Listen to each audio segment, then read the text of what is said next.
Hello everyone, good morning, welcome back to my channel. আশা করি তোমরা সবাই খুব ভালো আছো, আমিও ভালো আছি। আজকে হচ্ছে রবিবার আর এখন বাজে সকাল 7টা। এখন থেকে তোমাদেরকে সাথে নিয়ে আজকের ব্লগটা শুরু করছি। ঠান্ডাটা বেশ জাঁকিয়ে পড়েছে। কনকনে ঠান্ডাতে ছাদে হালকা একটা চাদর মুড়ি দিয়েই ঘোরাঘুরি করছিলাম। 6:30 নাগাদ ঘুম থেকে উঠে ফ্রেশ হয়ে গিয়ে বাসি জামা কাপড় টাপড় ছেড়ে ঘরের বাসি কাজকর্মগুলো আজকে আমিই সেরেছি। তারপরে মামাম গরম জল করে দিল, পায়ে গরম জলে শেক করে নিয়ে সোজা রান্নাঘরে চলে এসেছি জলখাবার বানাতে। তো আজকে সকালে জলখাবারে বানাচ্ছি আলু পেঁয়াজ কলি ভাজা, আর আটা তো মাখাই থাকে, রুটি করছি। আজকে দুপুরে মাংস বানাবো, সেই জন্য সকাল সকাল ডিপ ফ্রিজ থেকে মাংসটা বের করে জল দিয়ে রেখে দিয়েছি। 3-4 বার জলটা যদি না বদলায় নর্মাল টেম্পারেচারে আস্তে আস্তে অনেকটা বেলা গড়িয়ে যাবে। আর শীতের সময় ট্যাঙ্কির জল কি মারাত্মক ঠান্ডা হয় সেটা তো আর নতুন করে তোমাদেরকে বলতে লাগবে না, তোমরা যারা ব্যবহার করো সবাই জানো। আমি 3 তলার উপরে থাকি, এখানে টাইম কলের জলের তো কোনো ব্যাপারই নেই, সমস্ত কাজ ট্যাঙ্কির জলে করতে লাগে। তো চলো, তোমাদের সাথে গল্প করতে করতে আমার জলখাবার বানানো হয়ে গেছে। যেটুকুনি আটা মাখা ছিল সবটাই রুটি করে নিয়েছি, এখন যা লাগবে বাকিটুকুনি রাত্রের জন্য হয়ে যাবে।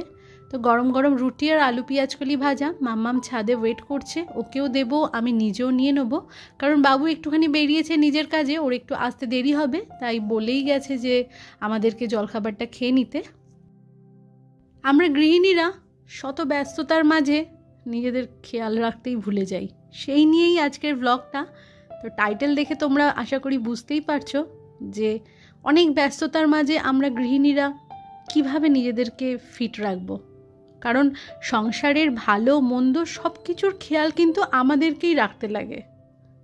তো নিজেদের প্রতি যদি আমরা একটু যত্নশীল না হই তাহলে পরিবারটাকে ভালো রাখবোটাই বা কেমন করে, তাই না?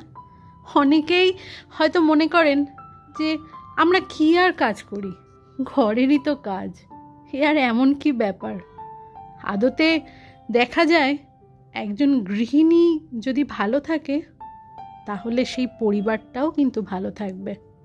তো কয়েকটা ছোট্ট ছোট্ট টিপস তোমাদের সাথে আমি শেয়ার করি, যেগুলো আমি নিজেও একজন গৃহিণী হিসাবে মানার চেষ্টা করি। তবে প্রত্যেক দিন যে একদম নিয়ম করে মানতেই পারি মেশিনের মতো তা কিন্তু নয়, মাঝে মধ্যে হয়তো একটু আধটু এদিক ওদিক হয়েও যায়, তবুও চেষ্টা করি প্রত্যেক দিন যাতে এটা মানা যায়। আমরা অনেকেই শত কাজের চাপের মধ্যেও বাড়ির প্রত্যেককে ঠিক সময় মতো সকালে জলখাবারটা সার্ভ করি, কিন্তু কাজের চাপে নিজেরাই খাবারটা খেতে ভুলে যাই। এটা কিন্তু ভীষণ খারাপ আমাদের শরীরের পক্ষে। ফিট থাকতে গেলে সকালের খাবারটা একদমই বাদ দেওয়া যাবে না। আরেকটা জিনিস হচ্ছে ব্যায়াম করা, খুব বেশি না, 30টা মিনিট। কতক্ষণ লাগে? কারোর সাথে দাঁড়িয়ে গল্প করতে গেলেই 30 মিনিট যে কখন চলে যায় আমরা টেরও পাই না। তো 30 মিনিট সময়, ভোরবেলায় তো আমরা প্রত্যেকেই উঠি সংসারের কাজ সামলানোর জন্য, সবাই যখন ঘুমিয়ে থাকে চারিদিকটা নিস্তব্ধ থাকে, ওই সময়টাতে নিজের জন্য নিজেকে সময় দিতে কিন্তু বেশ ভালো লাগে। একটু হাত পা নাড়ানো, একটু হাঁটা চলা করা, হালকা ব্যায়াম শুধু আমাদের শরীরকে নয়, শরীর মন দুটোকেই সুন্দর করে রাখতে সাহায্য করে। একজন পুরুষ মানুষের থেকে একজন মহিলার মানসিক চাপ কিন্তু অনেক বেশি, তাই এটা এড়ানোর জন্য কিছুটা সময় যদি মেডিটেশন করা যায় সেটা ভীষণ উপকারী আমাদের শরীরের জন্য। 5 মিনিট দিয়েই শুরু করা যাক না কেন, তারপরে নয় আস্তে আস্তে সেটা 15 মিনিটে দাঁড় করাবো। ভীষণ উপকার, আমি নিজে করে অনেক উপকার পেয়েছি। মানসিক চাপ থেকে মুক্তি পাওয়ার জন্য এর থেকে ভালো উপায় আর কিচ্ছু নেই। যেদিনকে ব্যায়াম করতে ইচ্ছা করবে না সেদিনকে একটু মেডিটেশন অল্টারনেট করে করলে কিন্তু একঘেয়েমিটাও কেটে যায়। আমাদের মেয়েদের আরেকটা যে জিনিসটা হয় সেটা হচ্ছে পর্যাপ্ত ঘুমের অভাব। ভোরবেলায় উঠে পড়ি, দুপুরবেলাতে কাজের চাপে অনেকেই আমরা ঘুমাতে পারি না, রাত্রিবেলায় ঘুমোতে যেতেও অনেকটা দেরি হয়ে যায়। সেই জন্য সারাদিন কেমন কাটে, ভীষণ আলিস্যি লাগে। রাত্রিবেলাতে 8 ঘন্টা যদি এক টানা আমরা ঘুমাতে পারি তার জন্য কি করতে হবে জানো তো? তাড়াতাড়ি ঘুমিয়ে পড়ো, ভোরবেলায় উঠে পড়ো, ব্যাস। আর কিছু না। প্রথম প্রথম হয়তো এটা একটু অসুবিধা হবে, কিন্তু আস্তে আস্তে যদি এটাকে রুটিনের মধ্যে আনা যায়, কয়েকদিনের মধ্যেই দেখবে এটা অভ্যাসে পরিণত হবে। নিজেকে ফিট রাখতে গেলে এইটুকুনি তো করাই যেতে পারে, তাই না? নিজেকে ফিট রাখা বলতে যে শুধু শরীর ফিট রাখা তা তো নয়, মনটারও তো খেয়াল রাখতে লাগে। তাই সব থেকে বেস্ট অপশান হচ্ছে নিজের মনটাকে চাঙ্গা রাখার জন্য, সেটা হচ্ছে সব সময় নিজেকে মোটিভেট করো। কেন পারবো না? সব পারবো। পরিবার সামলানো কিন্তু কম বড় কথা নয়, না দিক কেউ বা দাম। অনেক সময় মনে হয় এতগুলো বছর এই পরিবারটার জন্য কাটিয়ে দিলাম, কিন্তু কোনো দাম পেলাম না।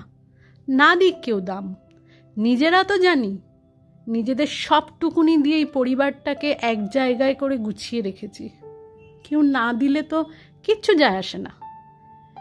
একজন আত্মবিশ্বাসী ও পরিপূর্ণ সুস্থ গৃহিণীই পারে কিন্তু তার পরিবারকে সঠিকভাবে পরিচালনা করতে।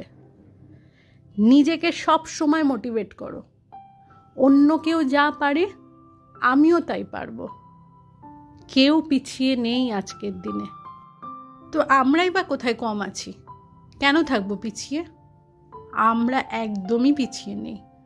আগেকার সময়, আগেকার দিন চলে গেছে। এখনকার সময়ের সাথে আগেকার তুলনা করলে চলে না।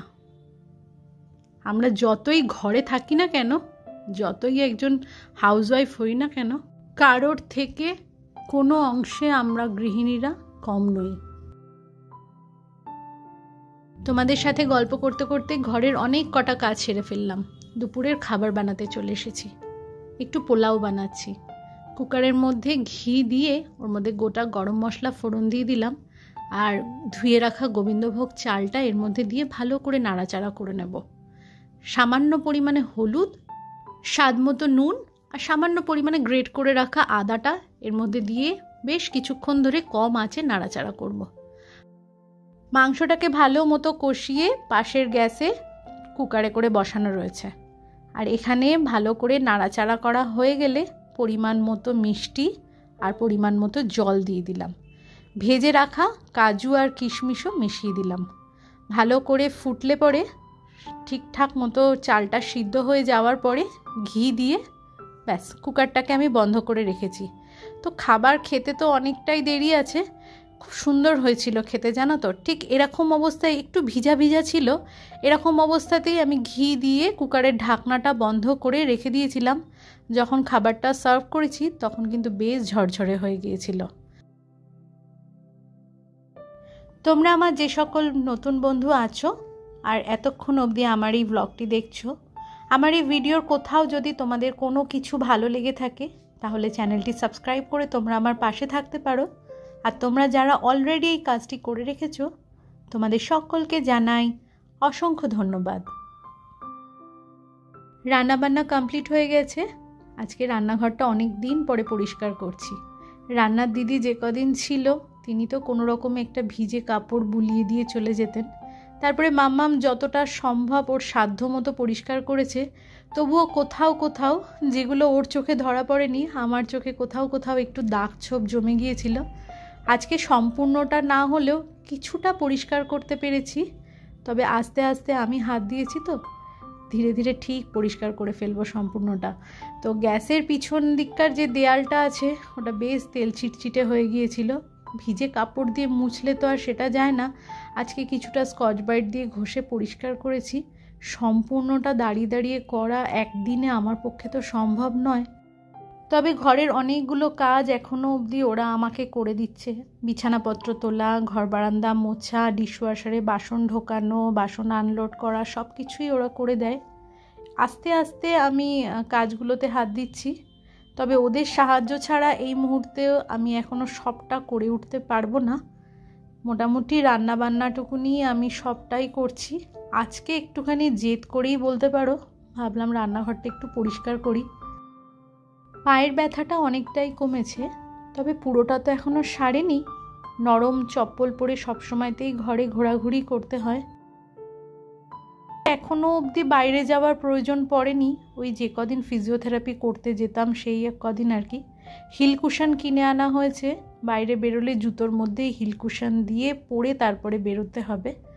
আর এখানে দেখো সিঙ্কটা ভালো করে পরিষ্কার করে নিয়ে, কাউন্টার টপটা তো আগেই পরিষ্কার করে ফেলেছি, ক্যাবিনেটগুলোর বাইরেটা একটু হালকা হাতে মুছে নিলাম। একদিন ভালো করে ধরে নিয়ে এগুলো পরিষ্কার করতে লাগবে। অনেক দিন পরিষ্কার করা হয়নি বলে হ্যান্ডেলগুলোতে একটু ময়লা জমে গেছে। আর কাউন্টার টপের পাশে যে বাসনগুলো রয়েছে জলখাবারের আর দুপুরের রান্নার বাসন, একেবারে দুপুরের খাওয়া দাওয়া কমপ্লিট হলে পরে ডিশওয়াশারে সেগুলোকে বাবুই ভরে দেয়। এখন বেলা 2টো মতো বাজে, স্নান টান করে চলে এসেছি। তিনজনেই একসাথে দুপুরের খাবারটা আজকে খাবো।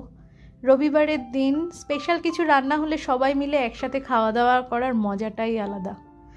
চলো, তো আমার দুপুরের খাবার রেডি, পোলাও আর মাটন কষা। তো বন্ধুরা, আজকের ব্লগটা এখানেই শেষ করছি। তোমরা ভালো থেকো, সুস্থ থেকো। দেখা হচ্ছে তোমাদের সাথে নেক্সট ব্লগে। ততক্ষণের জন্য টাটা।